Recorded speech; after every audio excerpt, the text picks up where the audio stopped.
अस्सलाम वालेकुम नाज़रीन। जैसा कि आप सभी लोगों को मालूम है कि 12 राज्यों में 4 नवंबर से एसआईआर का सिलसिला शुरू हो चुका है और 4 दिसंबर तक ये सिलसिला जारी रहेगा।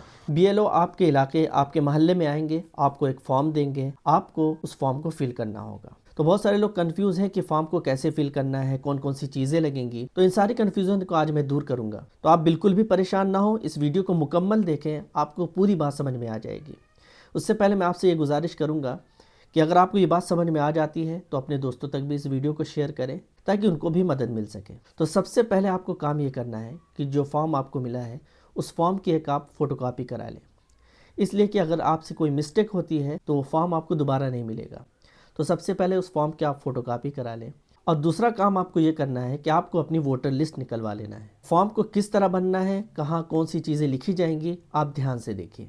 सबसे पहले आपको अपना फॉर्म लेना है। अपने फॉर्म पर देखना है कि ऊपर आपकी पूरी डिटेल लिखी हुई है और उसके नीचे आपका APIC, जिसको एपिक नंबर भी बोलते हैं, वो लिखा हुआ है। यहाँ पर आपकी फ़ोटो है। यहाँ पर आपको अपनी एक फ़ोटो लगानी होगी जिसका बैकग्राउंड सफ़ेद हो। इस फ़ोटो को लगाने के बाद सबसे पहले हमको जन्म तिथि लिखनी है। तो जो आधार कार्ड पर जो डेट ऑफ बर्थ है वो हम लिखेंगे। उसके बाद आधार संख्या, जो आधार नंबर है, वो हम लिखेंगे। उसके बाद मोबाइल नंबर, हमारा जो मोबाइल नंबर है वो हम यहाँ पर लिखेंगे। उसके बाद पिता का नाम मेरे आधार पर है वो हम लिखेंगे। उसके बाद उनका अगर ईपिक नंबर, जिसको वोटर आईडी नंबर बोलते हैं और EPIC नंबर बोलते हैं, वो आप यहाँ पर लिखेंगे। उसके बाद माता का नंबर, अगर वो नंबर मौजूद है तो, अगर मौजूद नहीं है नहीं लिखेंगे, कोई ज़रूरत नहीं है। माता का नाम, यहाँ पर हम माता का नाम लिखेंगे। अगर उनका ईपिक नंबर, EPIC नंबर मौजूद है तो लिखेंगे, नहीं तो कोई ज़रूरी नहीं है। उसके बाद पति या पत्नी, अगर आप महिला हैं तो अपने पति का नाम लिखेंगे यहाँ पर, और अगर आप पुरुष हैं तो अपनी पत्नी का नाम लिखेंगे। और उनका ईपिक नंबर, अगर वोटर आईडी नंबर है तो आप यहाँ पर नोट करेंगे। ये हो गई आपकी डिटेल। अब यहाँ पर समझने की बात है कि यहाँ पर 2 कॉलम है और इस 2 कॉलम में से सिर्फ एक ही कॉलम हमको भरना है। और कब भरना है? अगर हमारा नाम 2003 की लिस्ट में मौजूद है तो हम ये वाला कॉलम भरेंगे, और अगर हमारा नाम 2003 की लिस्ट में मौजूद नहीं है तो हम ये वाला कॉलम भरेंगे। और 2003 की लिस्ट जो है वो आप नेट से डाउनलोड कर सकते हैं, या फिर आपका जो BLO है उनके पास आप जाकर उस लिस्ट में अपना नाम देख सकते हैं। तो अब इस 2 कॉलम को हम लोग किस तरीके से फिलअप करेंगे? तो अगर हमारा नाम 2003 की लिस्ट में मौजूद है तो पहले हम आपको 2003 की लिस्ट दिखाते हैं। उसके अंदर क्या क्या मेन जो डिटेल है उसको हमें समझ लेना होगा। यह है 2003 की लिस्ट। तो 2003 की जो लिस्ट का जो पहला पेज जो है, पहले हम उस पर देखेंगे। यहाँ पर विधानसभा क्षेत्र की संख्या, बहुत लोग इसमें गलती करते हैं, यहाँ समझिएगा। विधानसभा क्षेत्र की संख्या और नाम। तो विधानसभा क्षेत्र की संख्या जो है, जैसे कि इस 2003 की लिस्ट हमारे एरिया की लिस्ट है तो 238 है, और हमारा शहर जौनपुर, तो यहाँ पर जौनपुर है, तो ये हमारा विधानसभा क्षेत्र हो गया। उसके बाद भाग संख्या, तो भाग संख्या आपका देखिए ये लेफ्ट साइड 136 है। आप में जो भी वहाँ पर लिखा होगा वो हमें उसको देखना होगा। तो ये कहाँ पर लिखना है, क्या करना, वो हम अभी आपको बताएंगे। फिलहाल आप इतना समझ लें कि विधानसभा क्षेत्र का नाम जौनपुर है, और विधानसभा क्षेत्र की संख्या 238 है, और भाग संख्या 136 है। इस फॉर्म के अंदर देखेंगे कि विधानसभा क्षेत्र सभा क्षेत्र की जो संख्या है, यहाँ पर हम संख्या लिखेंगे। तो संख्या जो हमने आपको बताया था आप पहले पेज पे। उसके बाद भाग संख्या है 136, वो आप यहाँ पे लिखेंगे। क्रम संख्या में हमें ये लिखना है कि हमारा नाम कितने नंबर पे आता है। जिस तरीके से मोहम्मद एग्जाम्पल देते हैं, मोहम्मद अली 22 नंबर में मौजूद है, तो वो 22 नंबर हम यहाँ उठाकर लिख देंगे। तो पहले हम देखते हैं इसको किस तरीके से भरना है। जैसे यहाँ पर निर्वाचक का नाम, तो आपका नाम 2003 की लिस्ट में मौजूद है तो आप अपना नाम यहाँ लिखेंगे। अपना उस वक्त आप जैसे 2003 की जो लिस्ट है उसमें जो आपका नाम है, आपके नाम के आगे अगर आपका EPIC नंबर मौजूद है तो लिखेंगे, अगर नहीं मौजूद है तो नहीं लिखना है। तो यहाँ पर ये EPIC नंबर, जिसको कहते हैं वोटर आईडी नंबर, तो वोटर आईडी नंबर 2003 में जो आपकी थी वो हो सकता है इस वक्त चेंज हो गई हो, बदल गई हो, तो उससे कोई फ़र्क नहीं है, लेकिन जो 2003 में मौजूद थी वही EPIC नंबर हमको यहाँ लिखना है।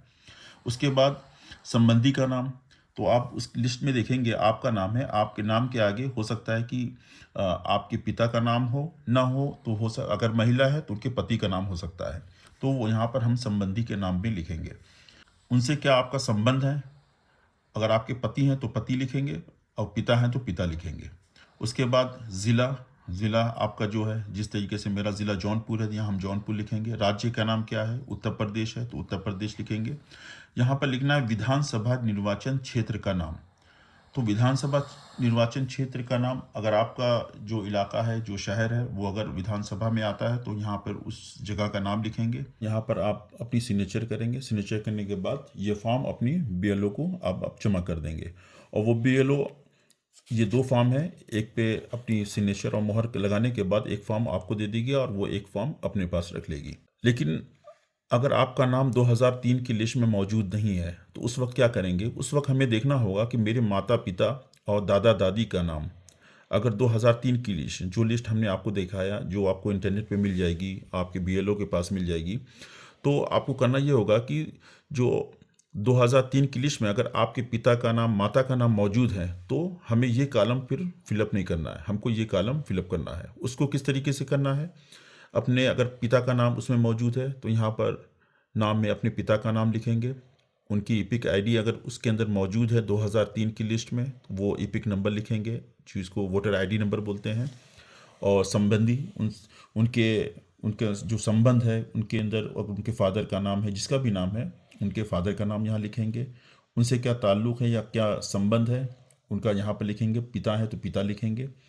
उसके बाद ज़िला है, ज़िला में मेरा शहर जौनपुर है तो हम जौनपुर लिखेंगे। आपका अगर प्रयागराज लखनऊ है तो लखनऊ लिखेंगे। और राज्य का नाम, मेरा जैसे उत्तर प्रदेश है तो उत्तर प्रदेश लिखेंगे, जिसका MP है वो MP लिखेगा, बिहार लिखेगा। और विधानसभा निर्वाचन क्षेत्र का नाम, मेरा क्षेत्र का नाम, विधानसभा क्षेत्र का नाम आता है जौनपुर तो हम जौनपुर लिखेंगे। और विधानसभा निर्वाचन क्षेत्र की संख्या जो है वो यहाँ पर संख्या लिखेंगे।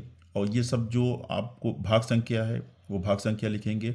और ये सब आपको कहाँ मिलेगा, वो जो 2003 की लिस्ट है उसके फ्रंट पेज पे वो सब डिटेल आपको मिल जाएगी, जैसा कि हमने अपनी वीडियो में आपको समझाया था।